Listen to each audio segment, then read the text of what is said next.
علم کے اضافے کے اور نالج کے لیے اور ایمان میں اضافے کے لیے اور ایمان کی چاشنی پیدا کرنے کے لیے کچھ احادیث میں آپ کے سامنے ترتیب سے رکھتا ہوں. جی بالکل.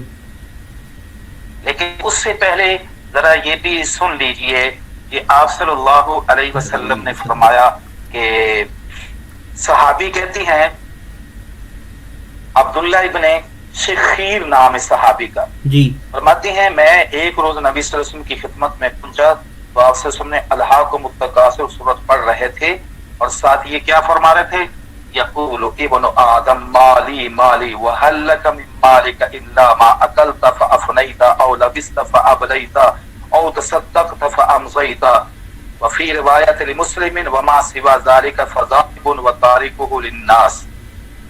اور میں ان کا ترجمہ آپ کو بتاتا ہوں. دوسری حدیث صحابی فرماتی ہیں کہ حضرت انس رضی اللہ تعالیٰ عنہ سے ہے، لو کان لابن آدم وادیا من ذهب لاحب ان يكون له وادیان ولن يملأ فاه الا التراب ويتوب الله على من تاب. كما قال علیہ الصلوۃ والسلام. پہلی حدیث مبارکہ کا مطلب کس پر ہے جی؟ الہاکم التکاثر حتی زرتم المقابر. اے انسان، مال کی بہتات نے، مال کی کثرت نے تجھے غفلت میں ڈال دیا اور اس غفلت میں چلتے چلتے چلتے چلتے کماتے کماتے بوڑھا ہو کر یہاں تک کہ قبر میں دفن ہو گیا ہے. وَصِرْتُمْ فِي الْقُبُورِ، تم قبروں میں پہنچ گئے ہو. جبکہ حقیقت کیا ہے مال کی اور دنیا کی؟ ایک طرف کیا ہے جی؟ انسان کی حیت کو، انسان کی یعنی ایک کہتے ہیں اس کی جو سوچ ہے اور اس کی جو ہے نا دنیا کے اندر مگن ہونا اور دنیا کے اندر لگ جانا، اس کی کیفیت کو اللہ نے بیان فرمایا ہے. اور انسان کا مال اپنا ہے کتنا، اس کو رسول اکرم صلی اللہ علیہ وسلم نے ارشاد فرما دیا. جی اب جناب کیا ہے، ایک ملنے والا بتا رہا تھا کہ یہاں پر ایک شاہدرہ میں رابی سے پار ایک چائے والے کا ہوٹل ہے، کہتا ہے وہ 20 گھنٹے ہوٹل پہ کھڑا ہو کر چائے بناتا ہے. اب 20 گھنٹے وہ ہوٹل کھڑا ہو رہا ہے تو 4 گھنٹے باقی بچتے ہیں، تو 4 گھنٹوں میں اس نے سونا بھی ہے، کھانا بھی ہے، بیت الخلاء بھی جانا ہے، بیوی بچوں کو ٹائم بھی دینا ہے. تو اب کیسے کہ وہ اپنی جان پہ بھی ایسے لوگ ظلم کر رہے ہیں. جی اس لیے کہ آپ صلی اللہ علیہ وسلم نے فرمایا تیرے نفس کا بھی تیرے اوپر حق ہے. جی وہ کیا حق ہے جی؟ اس کو راحت دینا، اس کو سکون دینا، اس کو اچھا کھلانا، اس کو آرام دینا، اس کو نیند دینا. وَإِنَّ لِلْعَيْنِ عَلَيْكَ حَقٌّ، اور تیری آنکھ کا بھی تجھ پہ حق ہے. فرمایا کہ اس کو نیند دینا، اس کو سلانا اور اس کو یعنی اچھی والدین کے اوپر نظر ڈالنا آپ کا یہ حق ہے. بیت اللہ کو دیکھنا یہ حق ہے. غیر محرم سے نظر کو ہٹا کر رکھنا یہ آپ کا حق ہے. انسان کے اوپر جی حقوق اپنے جسم کے انسان کے اوپر حقوق ہیں. تو بہرحال بات یہ کر رہا ہوں کہ انسان کی کیفیت آدمی کی کیا ہے؟ مال کی کثرت، مال کا حرص. اللہ نبی صلی اللہ علیہ وسلم نے کیا فرمایا؟ اے انسان، آج انسان کہتا ہے ابن آدم مالی مالی، انسان کہتا ہے میرا مال میرا مال. آپ اس نے فرمایا کہ وَهَلْ لَكَ مِن مَالِكَ إِلَّا مَا أَكَلْتَ، تیرے مال 3 ہیں. کتنی ہیں حاجی صاحب؟ 3 ہے. آپ صلی اللہ علیہ وسلم نے فرمایا انسان کا مال صرف 3 ہے، باقی سب دھوکا ہے. جی وہ 3 مال کون سے ہیں جی؟ فرمایا کہ ما اکلتا فافنیتا، جو تو نے خود کھا لیا اور پھر اس کو ہضم کر لیا، بس وہ تیرا مال ہے. جی ٹھیک ہے. پہلا مال جو انسان نے تو نے کھایا اور فنا کر دیا، ختم کر دیا، وہ تیرا مال ہے. دوسرا مال کون سے؟ او لبستا فابلیتا، تو نے کپڑا سلا کر پہن لیا اور اس کو بسیدہ کر لیا، یہ تیرا مال ہے. ٹھیک ہے جی. تیسرا مال انسان کا کون سے؟ او تصدقت فامضیتا، جی جو تو نے اپنے ہاتھ سے صدقہ کر دیا، اپنے ہاتھ سے صدقہ کر کے آگے بھیج دیا، وہ تیرا مال ہے. اور فرمایا وما سوا ذالک فذاہب وتارک للناس، اور جو ان 3 مالوں کے علاوہ ہے وہ تو چھوڑ کر دنیا سے جا رہا ہے، وہ تیرا نہیں بلکہ بعد والے لوگوں. جی ٹھیک ہے. یہ انسان کے آپ سے فرمایا کہ انسان کا 3 طرح کا مال ہے، جو مختصراً حدیث میں بیان فرما دیا اور آپ سے اس میں جامع الفاظ کے ذریعے سے جو کھا لیا، جو پہن لیا، جو ہاتھ سے صدقہ کر دیا، وہ اپنا مال ہے. اور دوسرا مال اپنا نہیں وہ غیروں کا ہے۔ جی ٹھیک ہے۔ اس پر اور وعید کیا فرمائی کہ انسان کی ہرس کتنی ہے بڑی ہوئی، یہ کہتا ہے آپ نے فرمایا لو کان ابن آدم وادی من ذهب، اگر انسان کو سونے کا ایک میدان مل جائے، ایک وادی مل جائے، تو وہ یہ چاہے گا کہ مجھے ایک اور مل جائے، یکون له وادیان، اس کو دو وادی ہو جائے۔ آگے کیا ارشاد فرمایا ولن یملأ فاہ الا التراب جی ویتوب اللہ علی من تاب، انسان کی ہرس کو، انسان کے پیٹ کو صرف مٹی ہی قبر کی بھر سکتی ہے اور کوئی چیز نہیں۔ جی بالکل۔ انسان کی ہرس اتنے تک بڑھتی ہے کہ یہ اس کی کمر ٹیڑھی ہو جاتی ہے، لیکن اس کی ہرس کم نہیں ہوتی ہے، اس کو قبر کی مٹی ہی اس کے منہ کو بھرے گی، اور یہ مال سے نہیں بھرتا۔ ہاں اللہ جو اللہ تعالیٰ سے معافی مانگتا ہے اللہ اسے معاف فرما دے، جی سبحان اللہ۔ جو اللہ تعالیٰ سے معافی مانگتا ہے اللہ تعالیٰ اسے معاف فرما دیتی ہے۔ جی جی جی یہ حدیث صاحب تیسری حدیث کیا ارشاد فرمایا جو مشہور ہے، آپ نے بھی یہ سنا ہے، اور میں ایسا آپ نے اللہ تعالیٰ نے آپ کو توفیق دی، آپ کے دل میں شوق پیدا ہو گیا، تو اب میں چاہتا ہوں کہ میں آپ کو جو ہے نا ایسے طریقے سے پڑھا دوں کہ آپ نے پہلے کبھی اس طرح کی کچھ چیز اور اس طرح یعنی کم ہی سننے میں آیا ہو۔ جی بالکل صحیح آپ پڑھا رہے ہیں جی۔ تقریباً اکثر زندگی میں کچھ عرب ممالک میں گزارا، وہاں خطبہ بھی عربی میں ہوتا ہوگا، اور پھر دوسرے جگہوں پر اسی طرح، اور پھر بندہ وہ ٹائم بھی نہیں نکال پاتا جو صحیح وہاں پہنچے خطبے میں، اور دوسری بات یہ ہوتی ہے کہ وہاں جو ہے نا ٹائم اتنا ہوتا بھی نہیں جو خطبے میں تمام چیزیں بیان کر دی جائیں۔ جی بالکل۔ اس لیے میری خواہش ہے کہ آپ کے انشاءاللہ دین کا علم آپ کو پورا اور نالج ہونا چاہیے۔ جی بہت شکریہ جی، اللہ تعالیٰ آپ کو جزائے خیر دے۔ تازگی آمین، تازگی ہوگی اور انشاءاللہ آپ کا ایمان بڑھے گا، اور اللہ کے رسول صلی اللہ علیہ وسلم کی رضامندی حاصل ہوگی، اور اللہ سے دعا بھی ہے کہ اللہ خود بھی ہم سے راضی ہو جائے اور آپ کے پیارے محبوب بھی ہم سے راضی ہو جائیں۔ آمین جی، بہت شکریہ جی۔ تیسری حدیث مبارکہ جی، آپ صلی اللہ علیہ وسلم نے فرمایا یتبع المیت ثلاثۃ، جب انسان کا آخری وقت ہوتا ہے، مرتا ہے، تو انسان کے ساتھ تین چیزیں اس کے ساتھ جاتی ہیں جی۔ یتبع المیت ثلاثۃ، اور فرمایا فیرجع اثنان ویبقى معه واحد، دو واپس آ جاتی ہیں اور ایک اس کے ساتھ رہ جاتی ہے چیز۔ واپس آنے والی کیا؟ جانے والی تین چیزیں کیا؟ یتبع اہلہ ومالہ وعملہ، انسان کے ساتھ، میت کے ساتھ قبر تک اس کے اہل اور اس کا مال جاتا ہے اور اس کے عمل بھی جاتے ہیں۔ جی آپ سے مراد باپ فوت ہوا ہے تو اولاد جا رہی ہے، بھائی فوت ہوا تو رشتہ دار جا رہی ہیں، تو یہ اہل ہوگی ساری جی۔ مال سے مراد کیا ہے جی؟ چارپائی ہے جس کے ساتھ جا رہی ہے، اور اس کے دوسرا جو ہے نا اوپر ہم کپڑا ڈالا ہوتا ہے، نیچے بھی کپڑا ڈالا ہوتا ہے، یہ چیزیں، یہ مال اس کے ساتھ جا رہا ہے جی۔ وہ عمل، اور اس کے ساتھ عمل بھی جا رہا ہے۔ آقا علیہ الصلوۃ والسلام نے فرمایا فیرجع اہلہ ومالہ یبقى عملہ، اس کا مال بھی واپس آ جاتا ہے اور اس کے رشتہ دار عزیز و اقارب بھی واپس آ جاتی ہیں، اور اس کے ساتھ صرف اور صرف عمل باقی۔ جی بالکل بالکل صحیح۔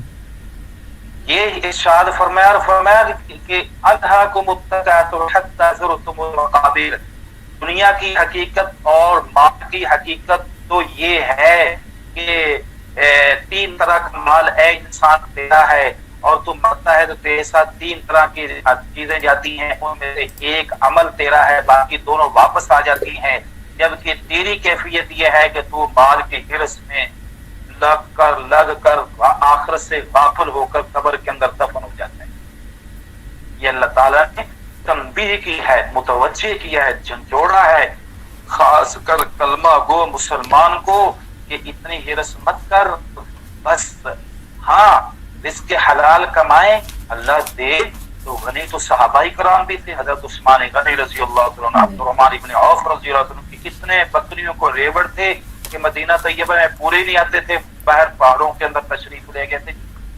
حضرت انس رضی اللہ عنہ کے لیے نبی صلی اللہ علیہ وسلم نے دعائیں فرمائی، مال کی کثرت کی، اولاد کی کثرت کی، اور عمر میں کثرت کی، اور جنت کی۔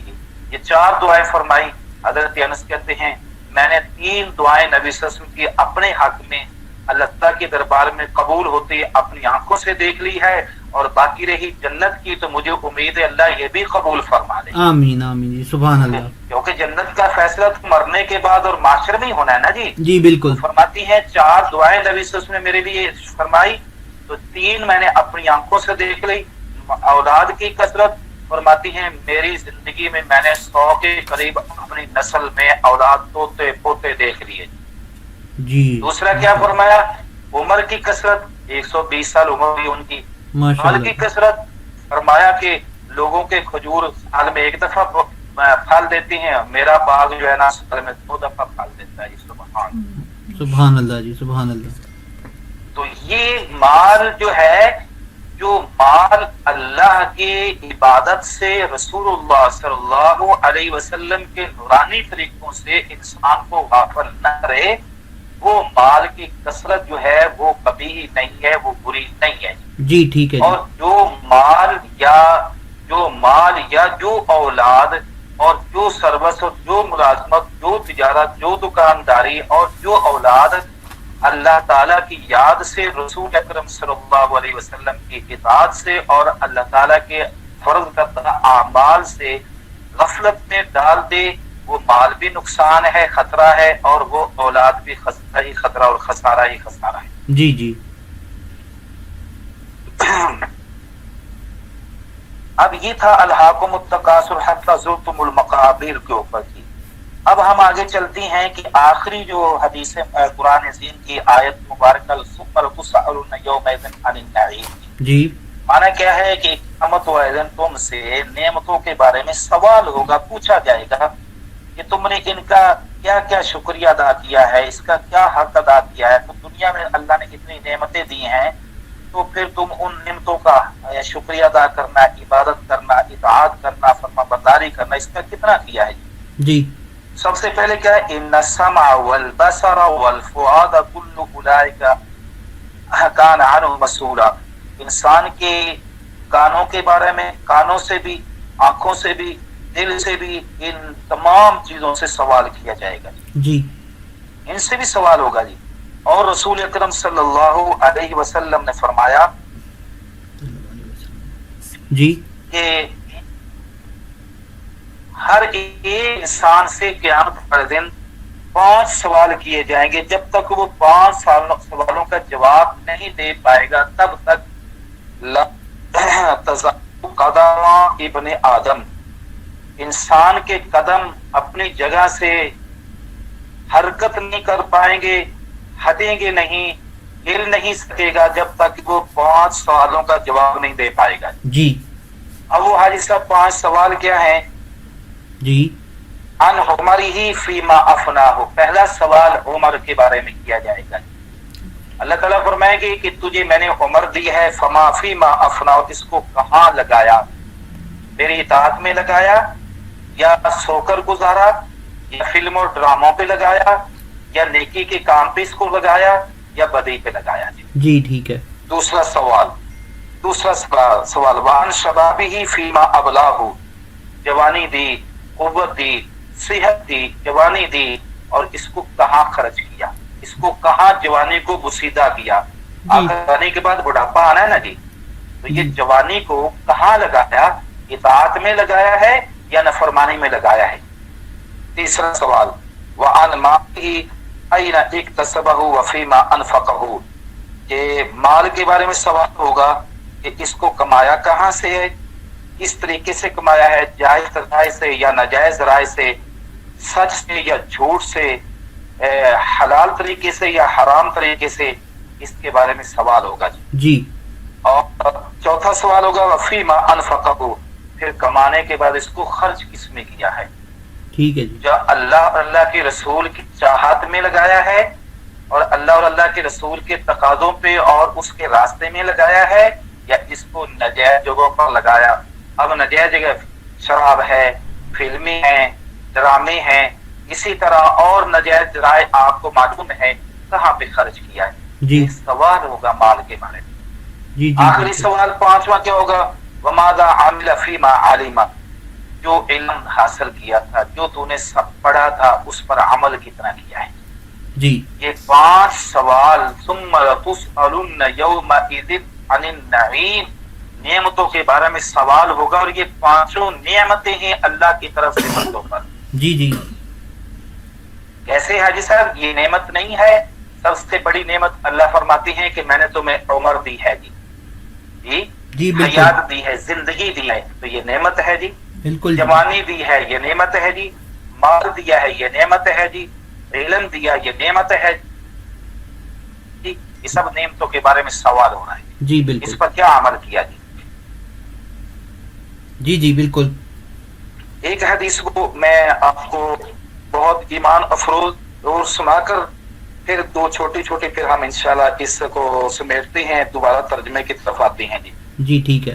رسول اللہ صلی اللہ علیہ وسلم جو ہے نا، ایک دن صحابی فرماتے ہیں خرج رسول اللہ صلی اللہ علیہ وسلم عند ظہیرۃ فوجد ابا بکر فی المسجد، نبی صلی اللہ علیہ وسلم ایک دن اپنے گھر سے دوپہر کے وقت، گرمی کے وقت باہر تشریف لائے، تو جب باہر تشریف لائے تو آپ صلی اللہ علیہ وسلم کی گھر کے سامنے تو مسجد الحمدللہ ہم نے دیکھی ہے جی، جی بالکل یہاں قسم کا روزہ ہے، یہ آپ کا گھر تھا، اور اسی جگہ پر یعنی دوسرے حجرے تھے، چھوٹے چھوٹے حجرے تھے، اور یہ ساتھ ہی مسجد، آپ وہاں سے باہر تشریف لائے، مسجد میں آئے تو دیکھا کہ وہاں ابو بکر بیٹھے ہوئے ہیں جی۔ جی آپ سے سن حضرت ابو بکر سے فرمایا ما اخرجک هذه الساعة، ابو بکر یہ دوپہر کا وقت ہے، آرام کا وقت ہے، گرمی کی شدت ہوتی تھی، سونے کا ٹائم ہے، تو اس گرمی کی شدت میں گھر سے آپ کو کس چیز نے نکالا تھا؟ ابو بکر کہنے لگے اخرجنی الذی اخرجک یا رسول اللہ، اللہ کے رسول جس چیز نے آپ کو گھر سے نکالا ہے اسی نے مجھے نکالا ہے جی۔ کتنی دیر ہوئی تو حضرت عمر بھی آتے جی۔ حضرت عمر سے نبی صلی اللہ علیہ وسلم نے پوچھا ما اخرجک یا ابن خطاب، آپ گھر سے کیوں نکلی ہو جی؟ انہوں نے بھی یہی جواب دیا اخرجنی الذی اخرجکما، مجھے بھی اس چیز نے نکالا ہے، میں اس وجہ سے گھر سے نکلا ہوں جس وجہ سے آپ دونوں حضرات گھر سے باہر اس وقت تشریف رکھتے ہو جی۔ اس کے بعد آپ صلی اللہ علیہ وسلم بیٹھ گئے، تینوں حضرات مسجد میں بیٹھ گئے۔ جب بیٹھ گئے تو آپ صلی اللہ علیہ وسلم اپنے ان دونوں یاروں کی طرف متوجہ ہوئے اور باتیں کرنے لگے، اور پھر فرمایا کہ کیا تم میں یہ طاقت ہے کہ ہم ایک باغ میں چلیں، انطلقان الی هذه النخلة فتصيبنا طعاما وشرابا وظلا، وہاں اس باغ میں پہنچ کر وہاں ہم پانی بھی پئیں اور وہاں کھجور بھی کھائیں اور وہاں سائے کے نیچے بھی بیٹھیں۔ صحابہ نے کہا یا رسول اللہ ٹھیک ہے ہم چلتے ہیں۔ تو بہرحال چلتے چلتے ایک انصاری جلیل القدر صحابی ابی الحیثم ان کا نام تھا، ان کے گھر پر تشریف لے گئے جی۔ صحابہ فرماتے ہیں، دونوں صاحب فرماتی ہیں کہ آپ صلی اللہ علیہ وسلم ہمارے آگے گئے تھے، تو آپ صلی اللہ علیہ وسلم نے اس صحابی کے دروازے پر جا کر دروازہ کھٹکھٹایا اور واستأذن 3 مرات فسلم واستأذن 3 مرات، جا کر سلام کہا دروازے پہ کھڑا ہو کر، اور 3 مرتبہ اندر آنے کی اجازت طلب کی جی۔ اور اندر آنے کی اجازت کی تھی۔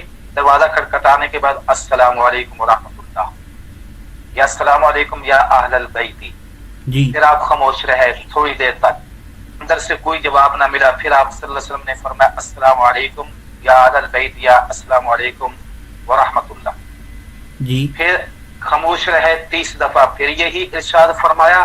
یہ تھا آپ کا سلام کرنا، یہ گویا کہ اجازت لینا تھا جی۔ اب بات یہ ہے کہ 3 دفعہ آپ صلی اللہ علیہ وسلم نے سلام کیا، اور جو اندر جو صحابی تھے وہ تو گھر میں نہیں تھے، اور ان کی والدہ ماجدہ ام الحیثم جو ہے وہ گھر میں تھی، اور اندر دروازے کی جب وہ آپ دروازے پر پہنچے کھٹکھٹایا تو وہ اندرلی طرف دروازے کی کوٹ میں آ کر کھڑی ہو گئی جی۔ اور کھڑی ہو کر انہوں نے تسمع الکلامہ، آپ کے سلام سنتی رہی، خاموش کھڑی رہی۔ ترید ان یزید رسول اللہ صلی اللہ علیہ وسلم السلام، مقصد کیا تھا کہ نبی صلی اللہ علیہ وسلم ہمارے لیے بار بار سلامتی کی دعا فرماتے رہے۔ سبحان اللہ جی، سبحان اللہ۔ بار بار یعنی آپ سلامتی کی السلام علیکم ورحمۃ اللہ کہتے رہے، السلام علیکم یا اہل البیت کہتے رہے، تو ہمارے لیے سلامتی ہے جی بالکل رسول اللہ بالکل صلی اللہ علیہ وسلم کی زبان مبارک سے یہ ہم نکل رہے، ہمارے لیے سلامتی ہے۔ اس